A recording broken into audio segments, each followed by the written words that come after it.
I've been carrying this secret for 8 months. 8 months of smiles, shared laughter, and whispered love messages, all while a heavy truth has been festering inside me.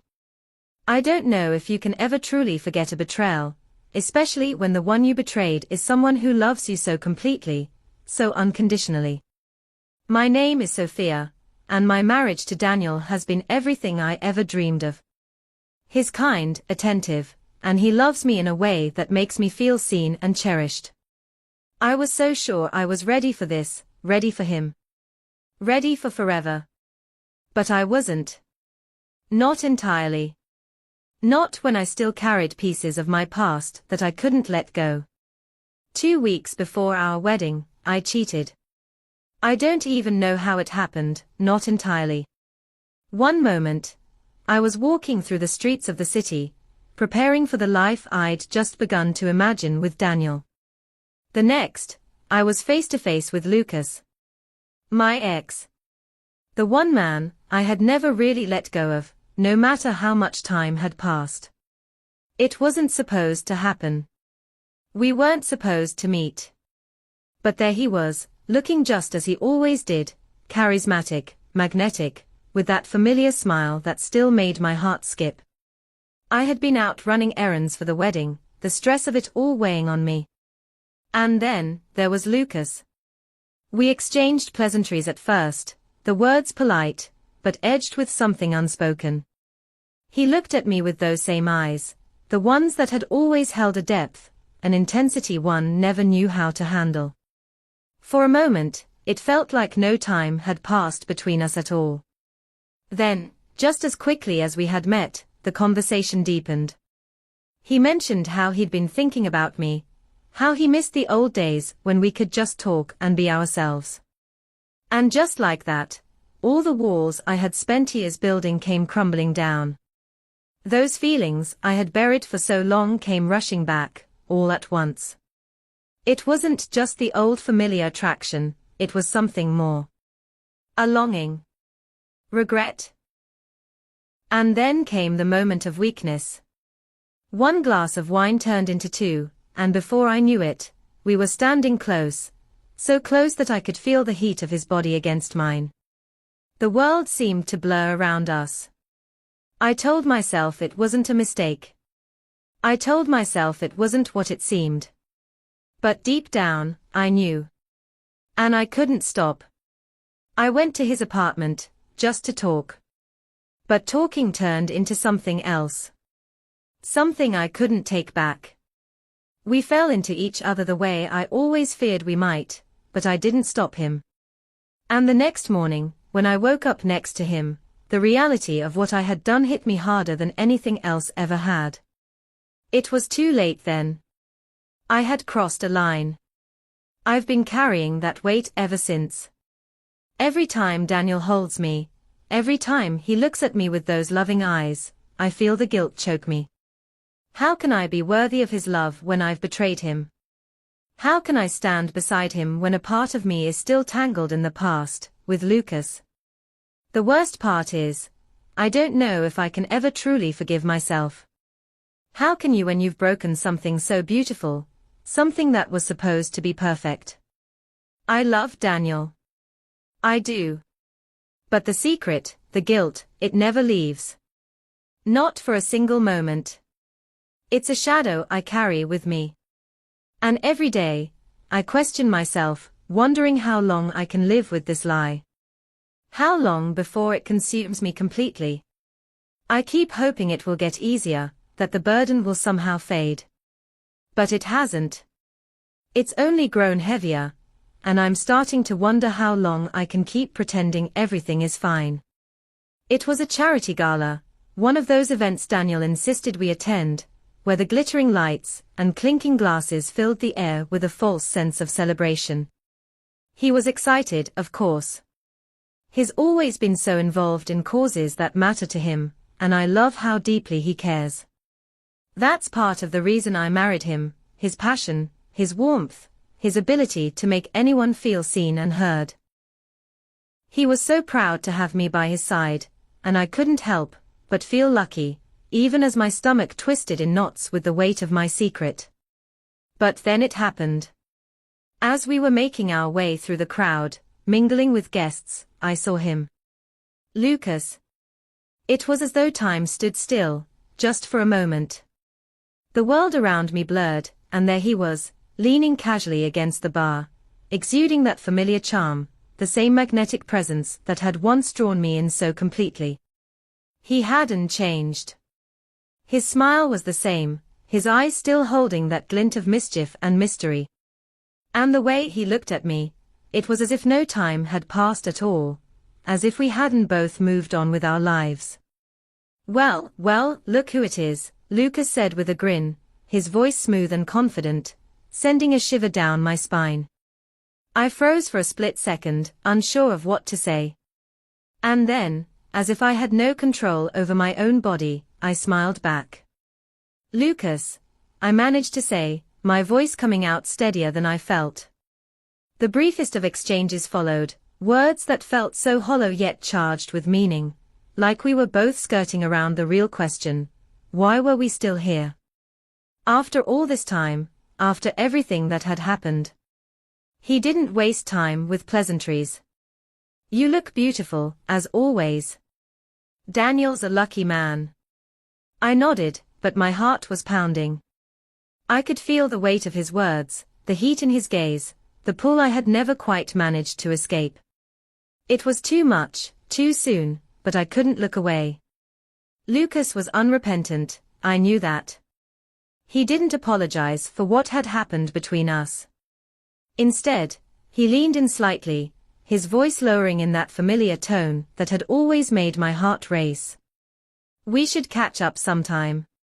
Just the two of us, he said, the words lingering in the air like a silent invitation. And just like that, the past came flooding back, stronger than ever. All the things I had pushed away. The laughter, the moments, the way he made me feel alive in a way that Daniel never could, came crashing over me. There was no denying it. A part of me still wanted him.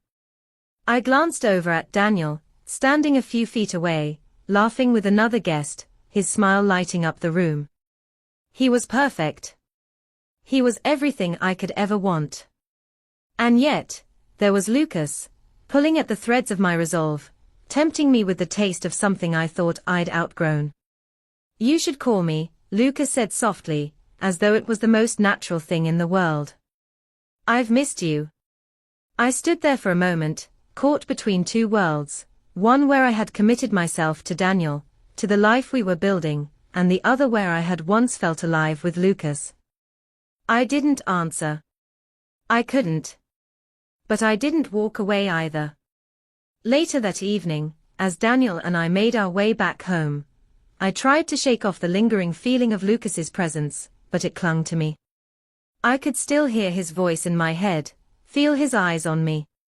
But I couldn't tell Daniel. I couldn't risk destroying the one thing in my life that was stable. Could I? At home, Daniel made me my favorite dinner. His thoughtfulness was endless. He pulled out all the stops, candles, soft music, even dessert.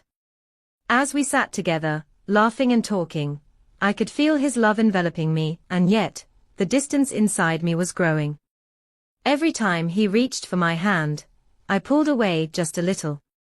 Every time he leaned in for a kiss, I turned my head just enough to avoid it. I wanted him. I truly did. But every time his touch met mine, I felt the ghosts of the past tugging at me. My guilt was suffocating, and every time I looked at Daniel, I saw Lucas's face in the back of my mind. I began withdrawing. Not physically at first, but emotionally. I stopped telling him everything. I'd speak in half-truths, hiding behind polite smiles and evasive answers. I stopped sharing my day, stopped letting him into my heart the way I used to. I couldn't bear the thought of him ever finding out what I'd done. It was easier to retreat, to keep him at arm's length. I didn't know how to fix this. How could I? I wasn't sure if I even wanted to. I told myself I would stop replying. I promised I would. But each time Lucas's name appeared on my screen, I found myself unable to resist. At first, it was just polite exchanges, simple pleasantries. He asked how I was, how life was treating me. I told him about the gala, the little things Daniel and I had been doing. But it never stayed surface level for long. Lucas had a way of slipping past the walls I had built, of peeling back the layers I had tried so hard to protect. The first time he mentioned something personal, something real, was subtle, a comment about how much he missed the late-night talks we used to have. That was the moment it began to feel like something more. His words were carefully crafted, designed to stir up feelings I didn't want to confront. How easy it would have been to keep replying. How easy it would have been to let him in just a little further, to open up about everything I couldn't talk to Daniel about. But with each exchange, I felt myself slipping deeper into something I knew would destroy everything. I tried to push it down, to ignore it, but Lucas's presence lingered in my thoughts, sometimes more than Daniel's. It felt like a betrayal of a betrayal. Not physical this time, but emotional. And it weighed on me as heavily as anything else. Daniel, for his part, had no idea. He couldn't. He was so in tune with me, always watching out for the little things that mattered. He noticed when I seemed distracted. He noticed when my smile didn't quite reach my eyes. That's when he suggested the trip. "Let's get away for the weekend," he said one evening, as we sat at the kitchen table, the hum of life outside our little bubble the only sound in the room. "Just you and me. We need this. I need this. And I needed it too." A break from the chaos in my mind. A break from the tension, the guilt, the lies. I needed to feel close to him again, to remember what it was like when it was just the two of us, before all the complications. Before Lucas. The trip was beautiful. A quiet cabin nestled in the mountains, far from everything and everyone. I thought it would be the perfect escape, a place where I could find peace and clarity. But instead, it only amplified the tension I was already carrying. One night, as the fire crackled in the hearth, Daniel did something I hadn't expected. He handed me a letter, folded and worn, as though it had been carefully kept for a long time. "What's this?"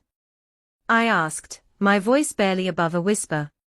"It's a letter I wrote the night before our wedding," he said, his voice thick with emotion. "I wanted to share it with you. My dreams, my hopes for us." I took the letter, my hands shaking slightly. It was an intimate gesture, one that felt so vulnerable, so raw. And as I read his words, I felt something stir inside me, something that had been buried beneath all the lies and the chaos. His words were simple, but they carried a weight that made my chest tighten. "I love you more than you can imagine, Sophia. You are my heart, my future. I want to build a life with you, one filled with laughter, adventure, and all the quiet moments in between. We are meant for each other." Tears welled in my eyes as I read his letter, as I felt the depth of his love. The love I had once felt so completely, so unequivocally. I had promised him everything, and here he was, still loving me, still hopeful about the future, even after everything I had done. As I looked at him, sitting there in the soft glow of the firelight, I felt a crushing sense of guilt. How had I let it come to this? How could I betray him when all he had ever done was give me his heart?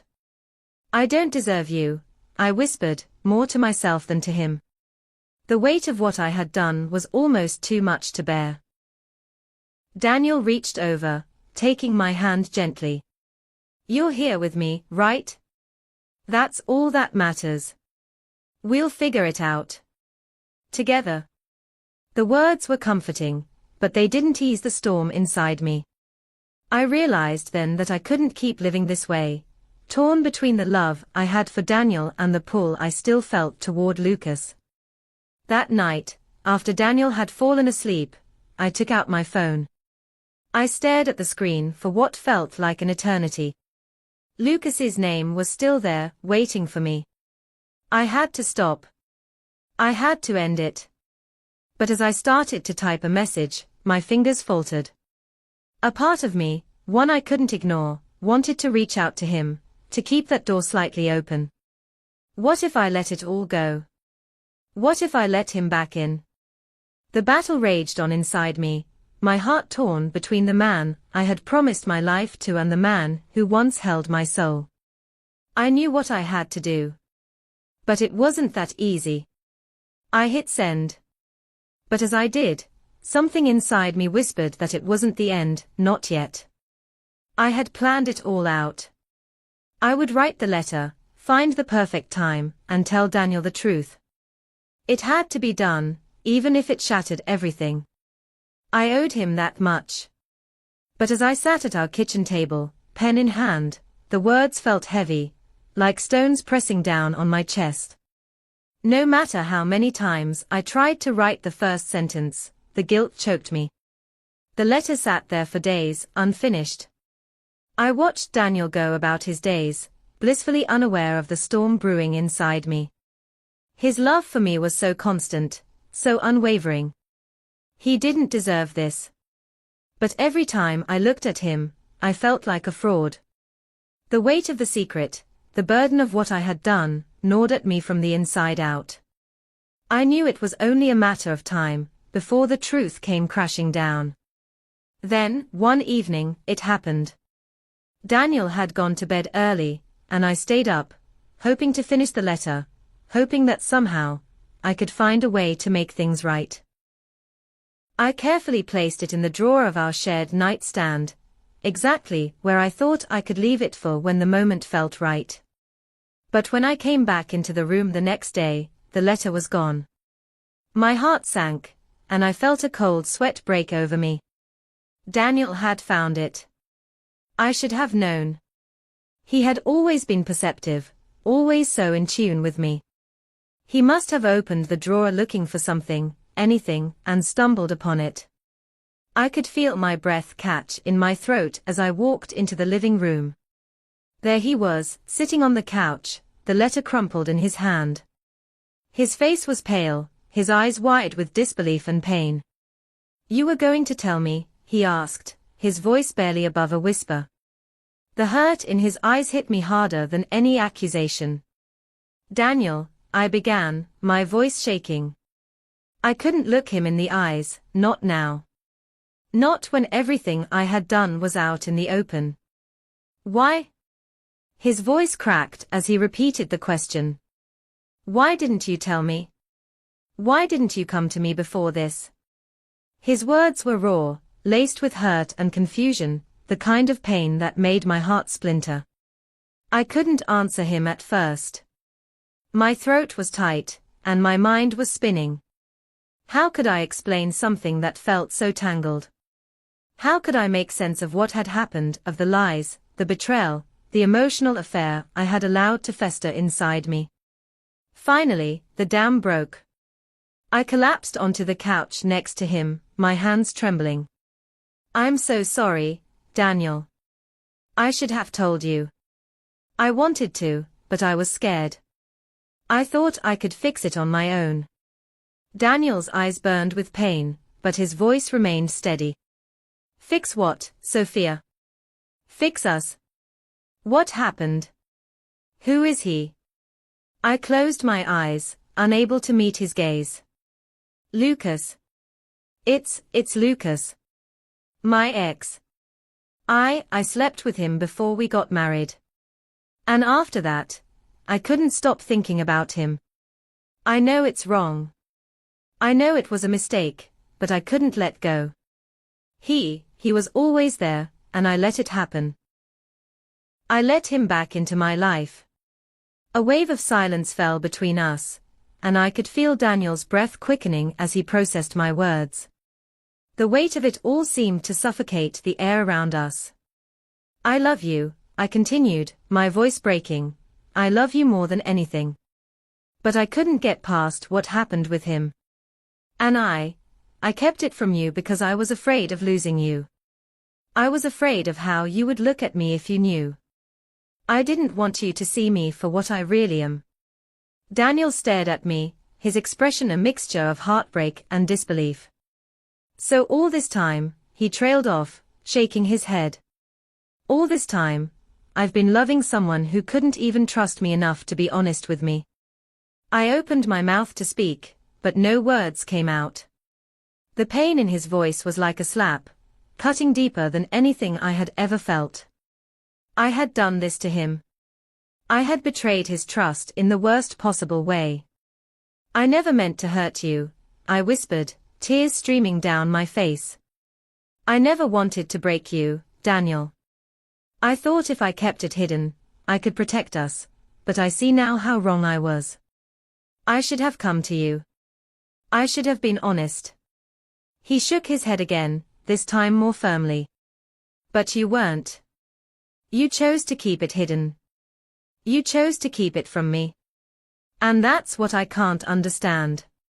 His eyes were filled with unshed tears. Why didn't you trust me with the truth? I had no answer. I couldn't give him a good reason for why I had kept it from him. There was no excuse, no justification that would make what I did okay. It was a betrayal, plain and simple. Please, I begged, my voice barely a whisper. I want to fix this. I want to fix us. I'm so sorry for what I did. But I love you, Daniel. I love you with everything I have. And I know I don't deserve your forgiveness, but I'm willing to fight for you. For us. Please, don't give up on me. Daniel stood up, pacing the room. His hands ran through his hair, and I could see the anger and hurt building within him. He was struggling to hold it together, and so was I. I wanted to reach out to him, to explain, but I knew it wouldn't change anything. He paused, turning to look at me with a mixture of pain and confusion.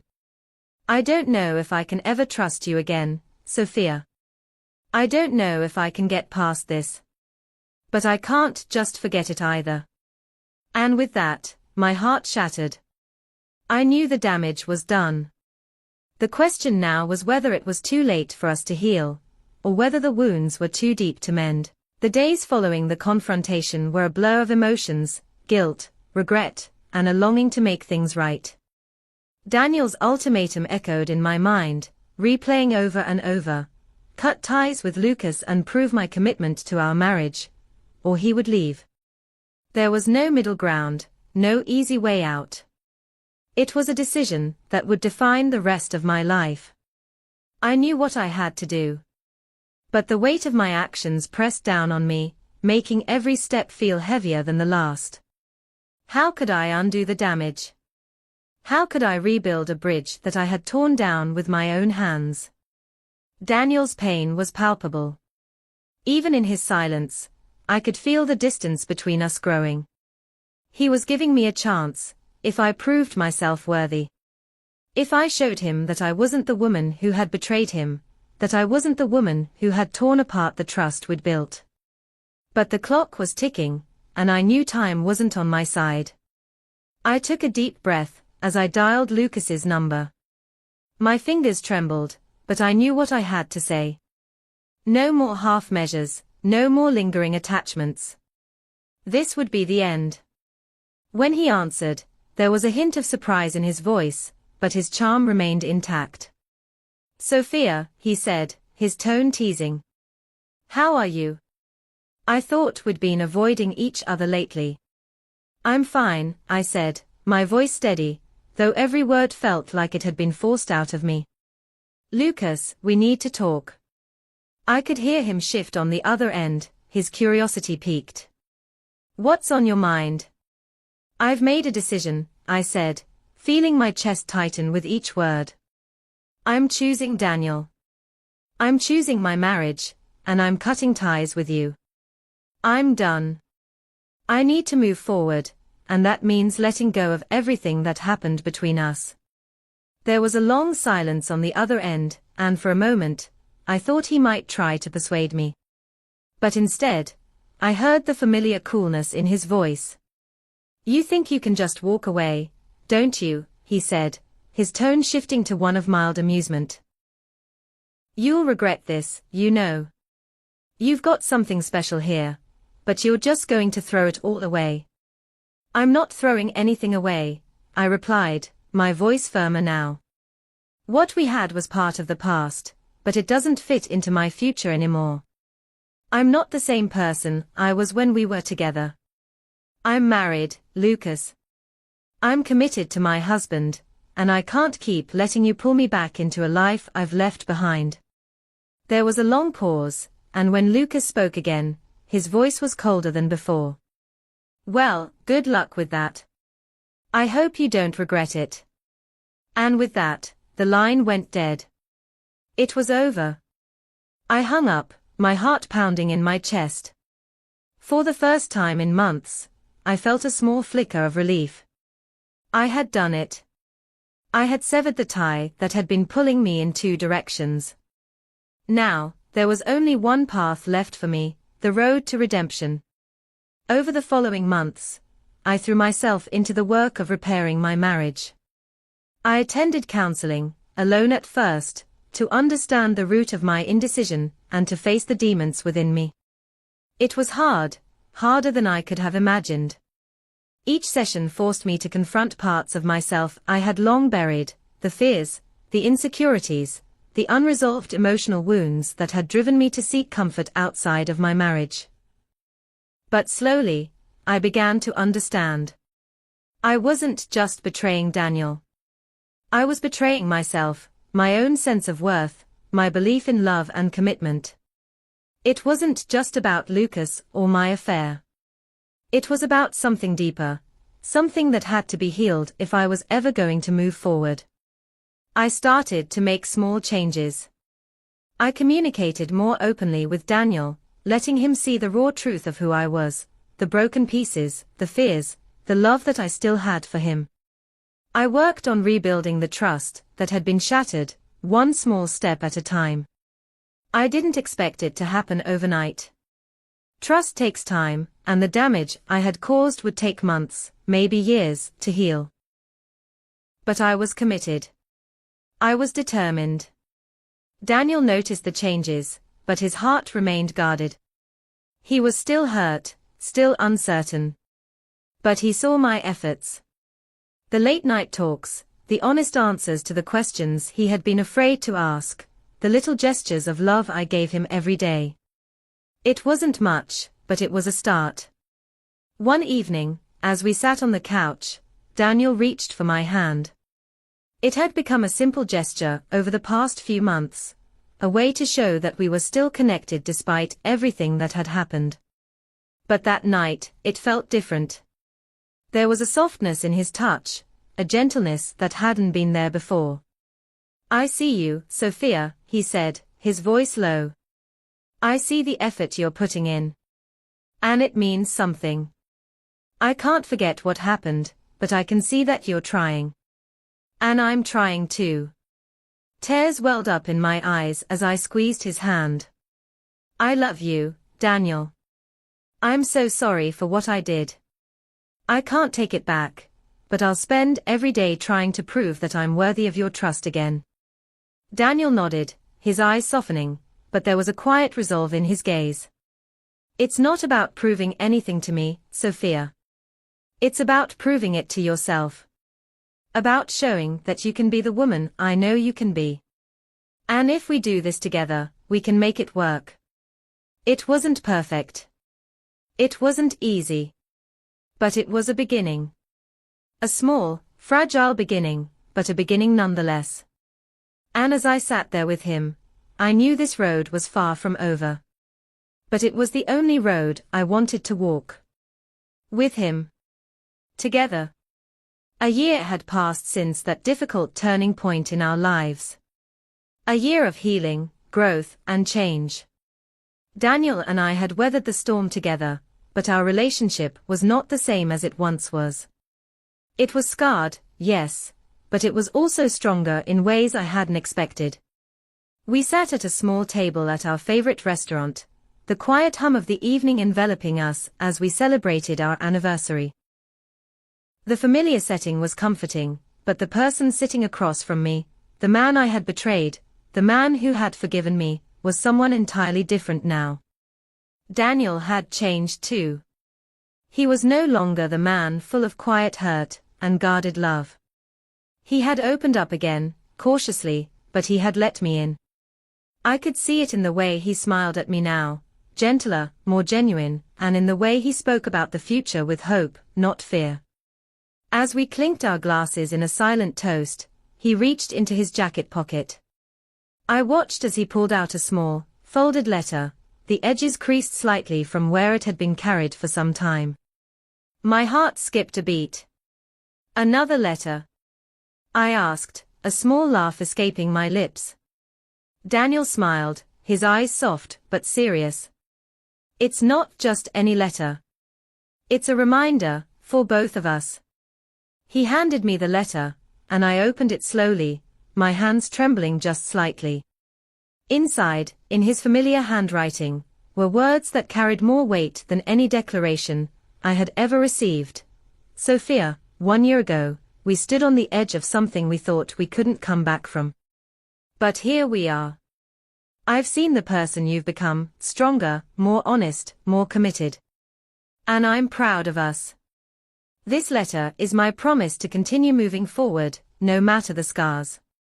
We've learned and grown, and we'll keep learning together. I love you more than I ever thought possible." Tears welled in my eyes as I read those words, my heart swelling with gratitude and relief. We had made it. Not by avoiding the difficult truths, but by facing them head-on, together.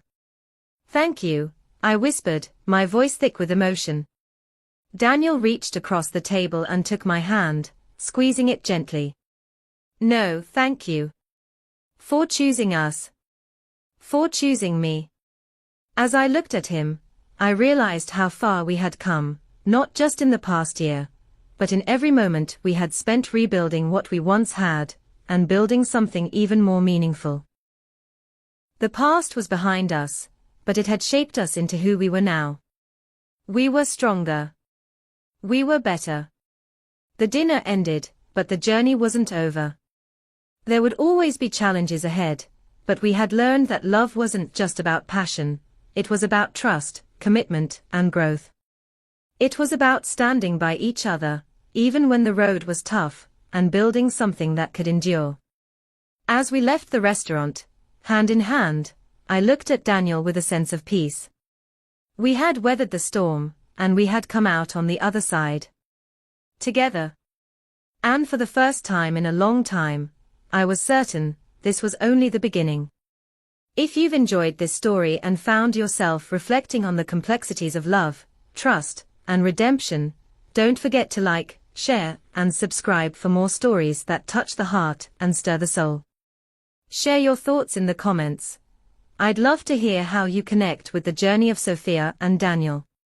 And remember, no matter how tough life gets, there's always hope for a fresh start.